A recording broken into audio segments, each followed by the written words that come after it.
Q Talks once again. Welcome back to Black Swan Theory. This is a video I never imagined that I would make, but I know that I am not the only one.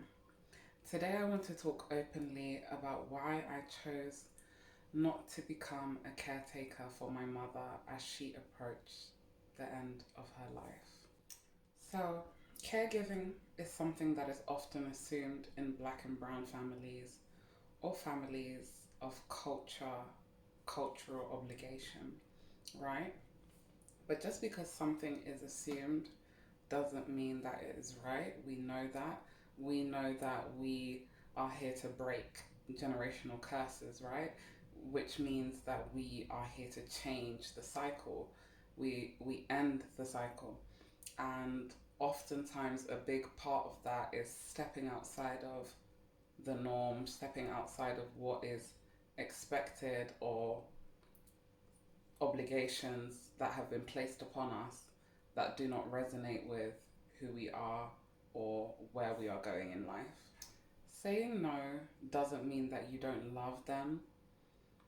Saying no means that you are protecting what is left of yourself. In my case, this was extremely pivotal.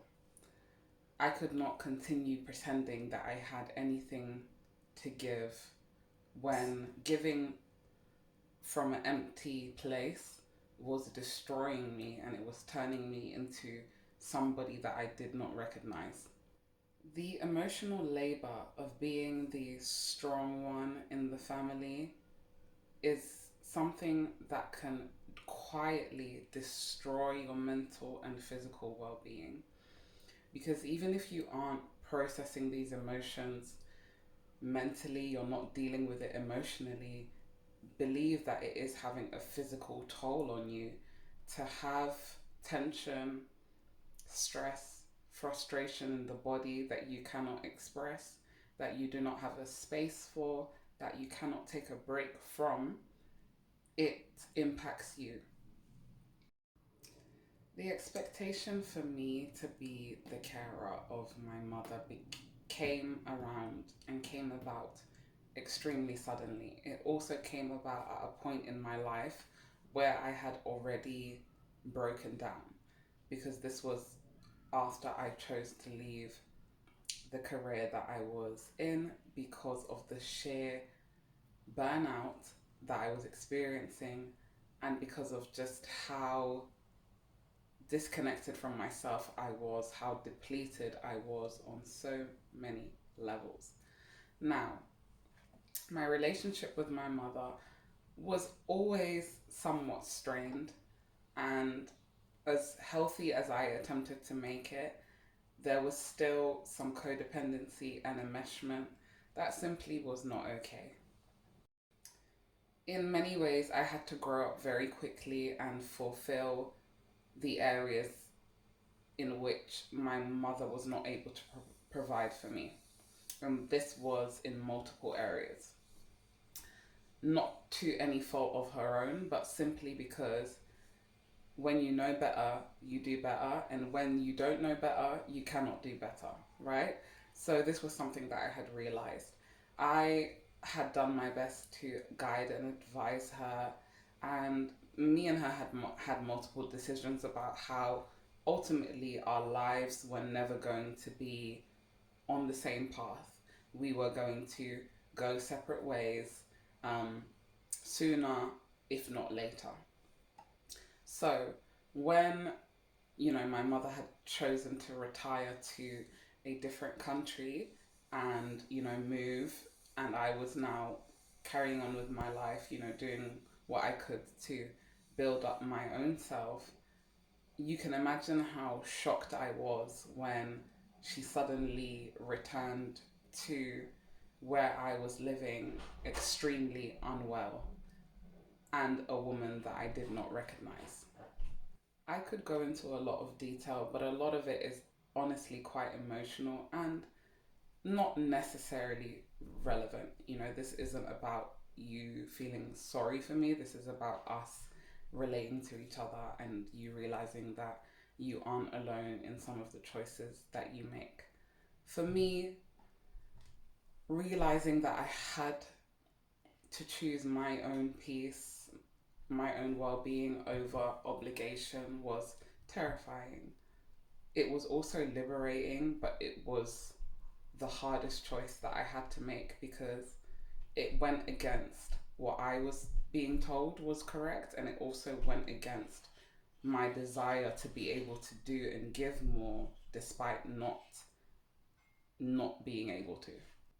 Because this was not the beginning of the long road, the long journey that I had been on with my mother, it came to a point where I realized that if I wanted to live the life that I envisioned for myself, if I wanted to feel a sense of wholeness, well being, peace, ease, I could no longer keep sacrificing my own peace for a role that I did not choose and that I never imagined myself in.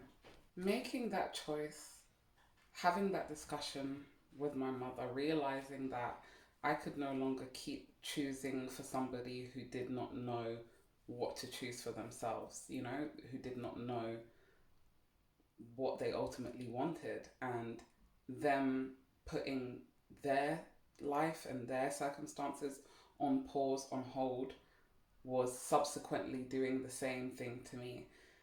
Them choosing not to prioritize their well-being was subsequently causing me to sacrifice my own well-being to fill in, what they did not do for themselves, or just were not able to do in many ways.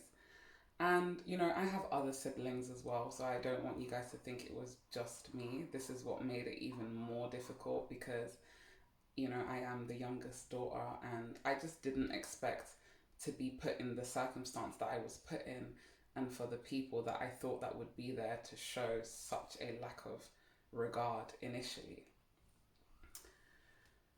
Making the decision, and having to have these discussions with her and decide that again, we are not going to do this, it's not going to go this way, not only because it's not what I want, but also because it wasn't what she wanted. She did not want me to sacrifice myself and be her caretaker. She did not want me to not be happy. But unfortunately, these were the circumstances we found ourselves in. Yet, staying in it and not doing anything about it, pretending that it was okay, was the worst thing. It was making everything worse, everything harder, and so much more painful. So, facing it and accepting the truth, no matter how hard it was, knowing that that was the only right option, me and her both had to ultimately decide. And that was one of the many decisions, one of the many black swan moments that led me to where I am today, here, filming this for you. So, I want to ask you, what expectations do you feel that you are silently carrying, and who would you be without them? My black swan, if you have made or are currently making this kind of decision, please know and understand that you are not heartless. You are healing and you are choosing life. As always, I encourage you to comment, especially if you resonate with this or have experienced this. But particularly because this video was quite vulnerable and a difficult topic to discuss, I would love to hear from you if you can resonate with this. Take care, and until the next one.